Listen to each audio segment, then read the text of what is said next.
These words he speaks are true. We're all humanary stew. We don't pledge allegiance to the White Shadow.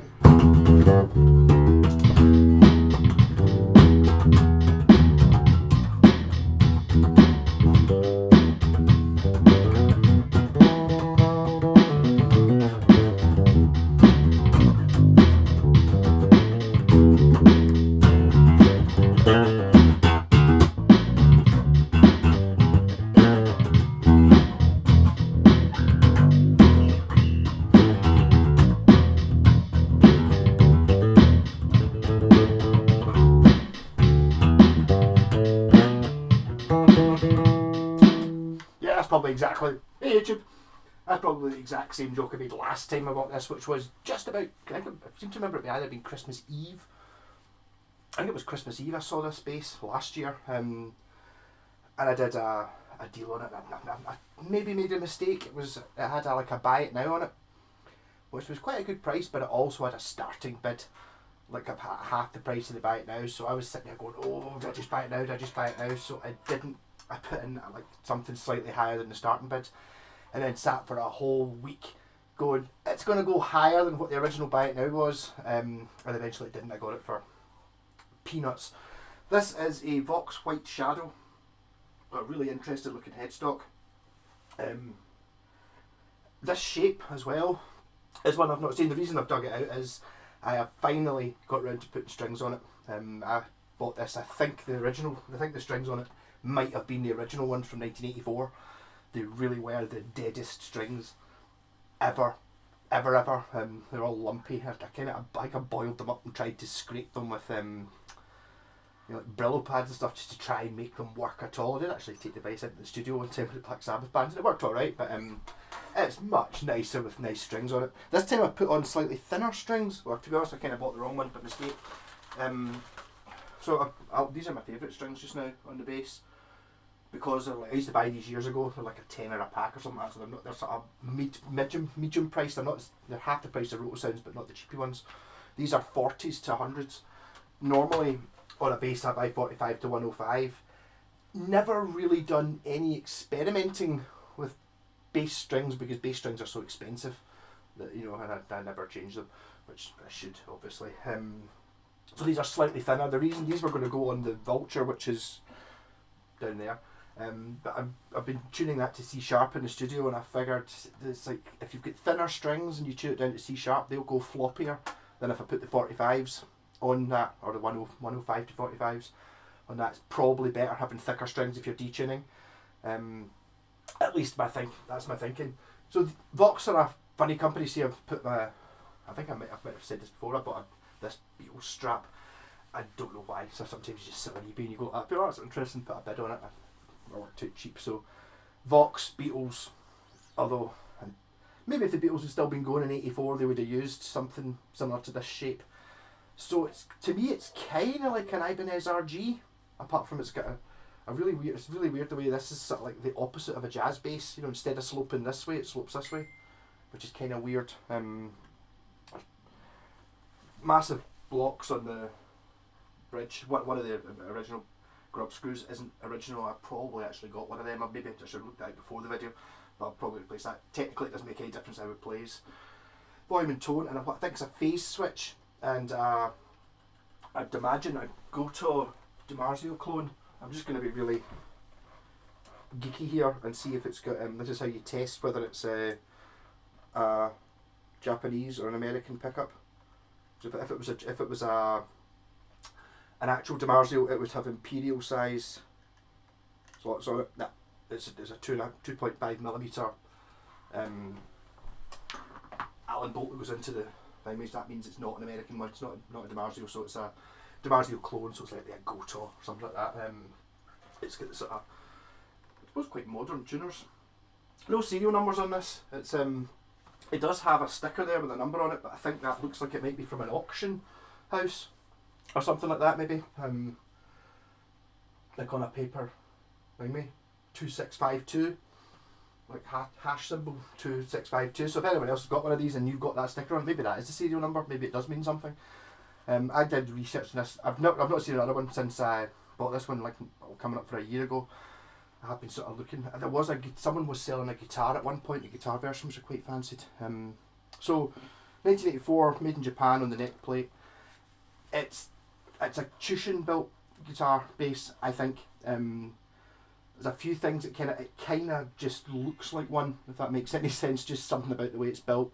Also, it's available in BBR, so you can get this with like a red binding on it. And that was a Chushin thing around about that time. They did the Washburn BBR series.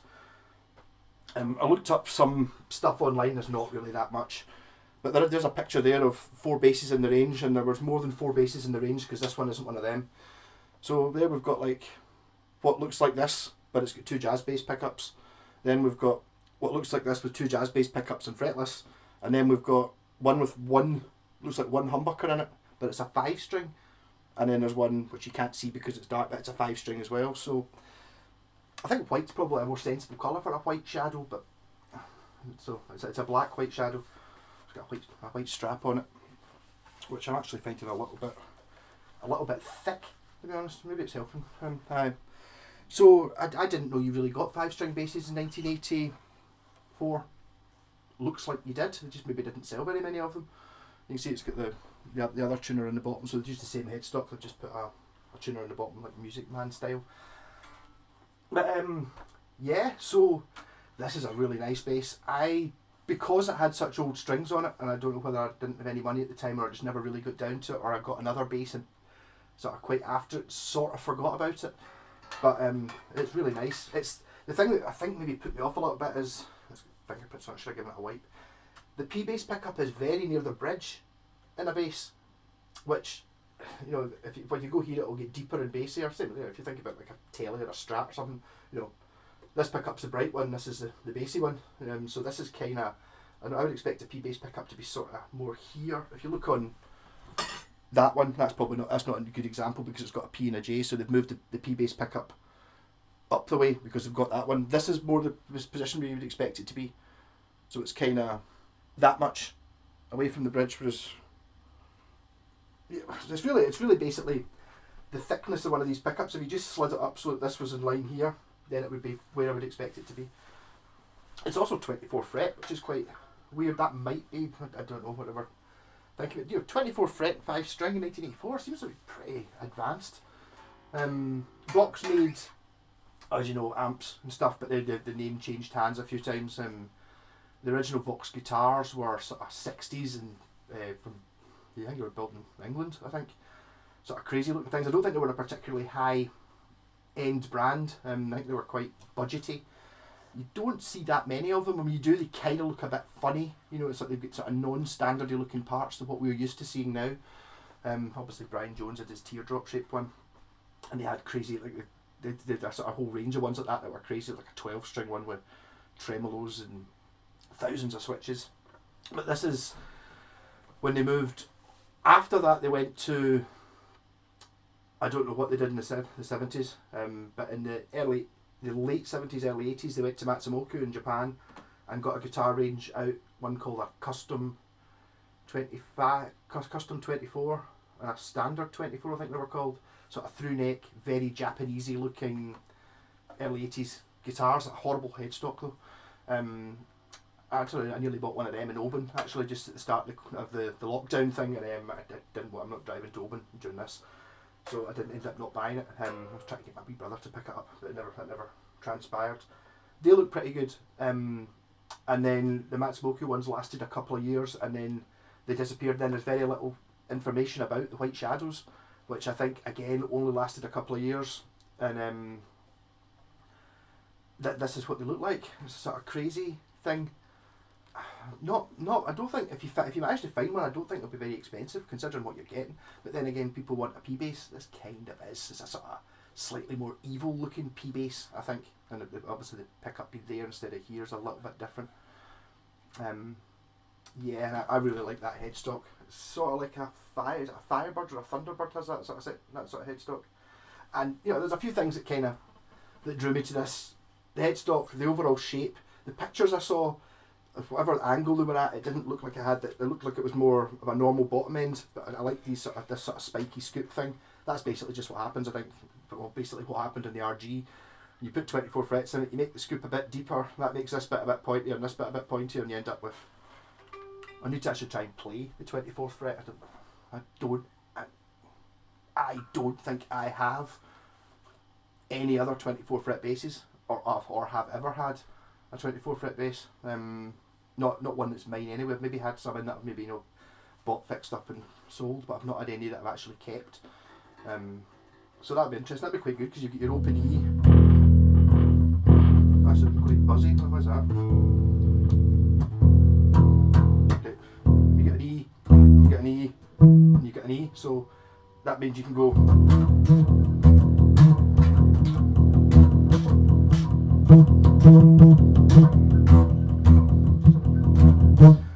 But there's probably something musical you can do with it as well. So it's quite a trebly bass as it goes, full scale length.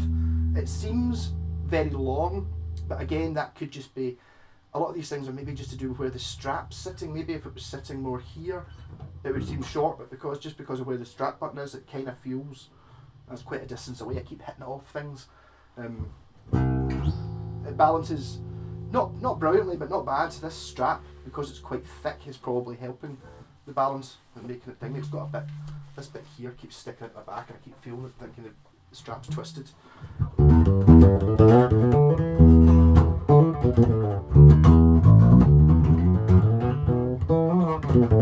So today's video was going to be about the vintage Les Paul, which I got in my Trade Tuesday thing the other day, but it needs work done to it.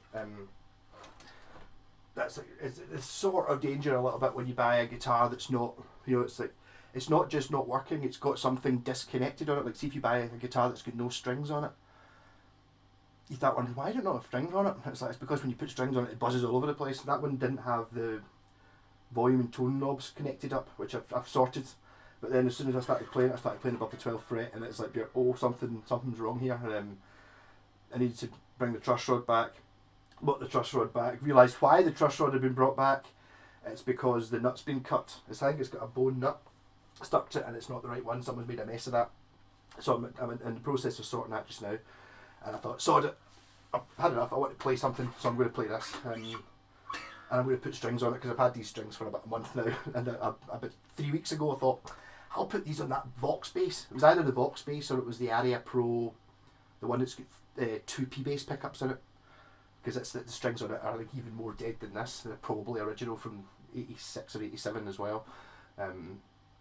But I thought, no, the Vox, because I've never really given the Vox enough love. So I think that's me pretty much run through everything I know about this. But ultimately, if you can find one for a couple of £100, just buy it, it's awesome.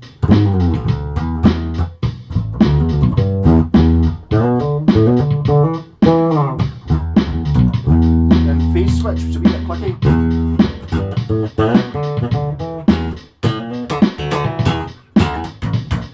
Maybe 4 slap.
Normally I just whack the tone control completely off, but this one that's maybe a little bit too much. A bit too under a pillow. A wee bit more. It's like halfway.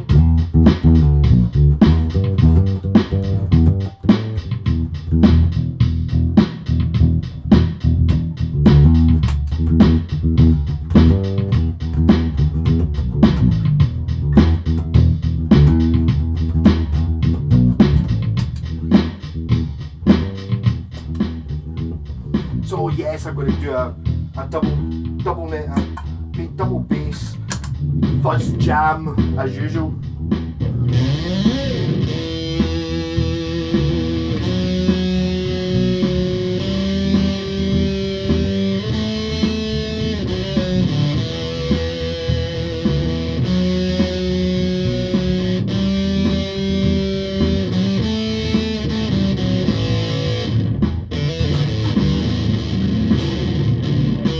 Not that easy to get to the 24th fret on the E string.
Hitting the switch to change it from phase to unphase doesn't really work when you're playing through this amount of fuzz. You can really do anything with it, doesn't make any difference. I also played through a guitar, a 50-watt guitar amp. The bass is coming through, or what we're listening to just now is coming through that. The drums and stuff are coming through that with the 3x12 cabinet.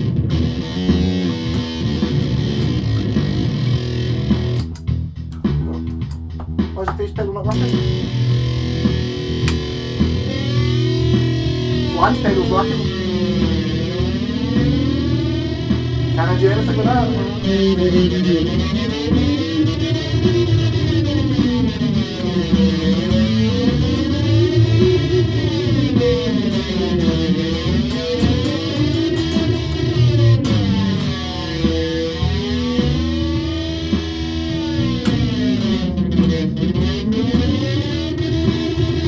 And that's why I don't use the flange pedal, chorus pedal.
carried away. I could just sit and play this all night. I might sit and play this all night. I'm going to get myself a wee recording thing anyway. Any ideas? I just feel I want to be playing more. I'm just really missing not being in with the two bands. Like maybe some sort of wee 4-tracky type thing. I keep looking at them, there's so many. And I know there used to be a problem like sort of 20 years ago when my pals were buying these things. I remember there used to be a huge problem with memory on like, you know, your digital 8-track type things. I don't know if I really need an 8-track though. Mind you, I know from the ADAT that you can fill up 4 tracks pretty quick. But 4 would give me a pure limit. That would give me like, I could put like the rhythm guitar and the drum pedal in on track 1 and then have bass, lead guitar and singing. I don't really need any more than that. So if anyone's got any advice of what one to get, whether I buy a new one or maybe if there's like a super new technology one that's out just now that's quite cheap, or whether I can get one that's maybe, you know, like a couple of years old, second hand. A pal Mole's got one who did a whole album, an amazing sounding album on a wee thing. It's only this size. I think it's got 2 mics on the front and 2 inputs, like a input 1 and input 2, and then kind of everything else is just inside it. So I really wouldn't want anything super complicated. So any advice on that? Comment down below. If you've got a Vox White Phantom, I'd like to know more about it because I know sod all. I mean, I might not be right.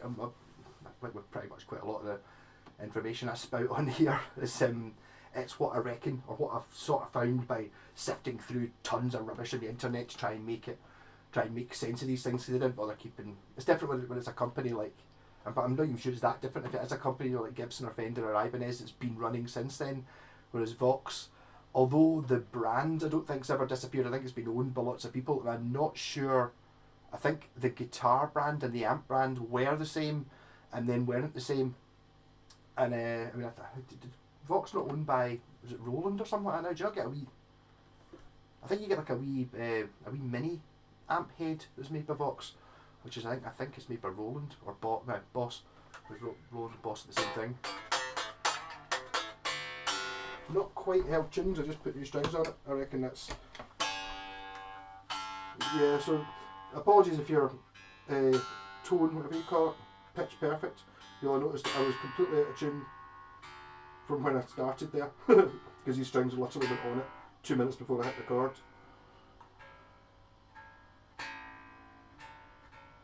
And a sensible person, you would think, would tune it, would do that before the recording of the video. Not me! No.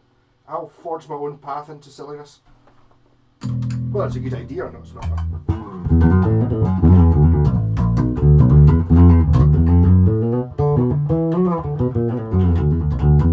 And it's not too trebly.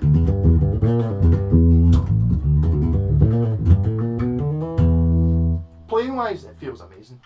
It's kind of like you call an Ibanez RG a super strat. This could be like a super bass. It's quite a thin neck, and it's got that you know, like when I remember Neil Young talking about you can get like a car that if you paint it a certain way, it looks like it's going fast even though it's not actually moving. This has got like a sort of pure whoa. It's, you know, it kind of looks like it's going fast and you're absolutely battering through it, and it's, even though I'm not actually playing it, it looks aggressive and fast.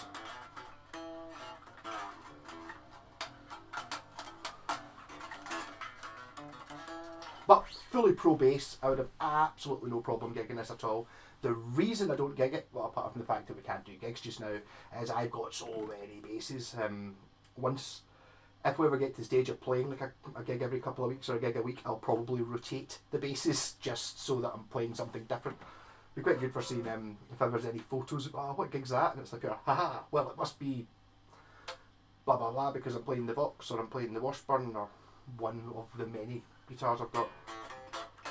I'm also going to start using 2 basses in the studio as well. Like Craig the guitarist uses a drop tune pedal for his guitar to do the stuff that's tuned to C sharp, but I've got so many basses I want to take 2. I missed out a couple of weeks ago, really annoyed.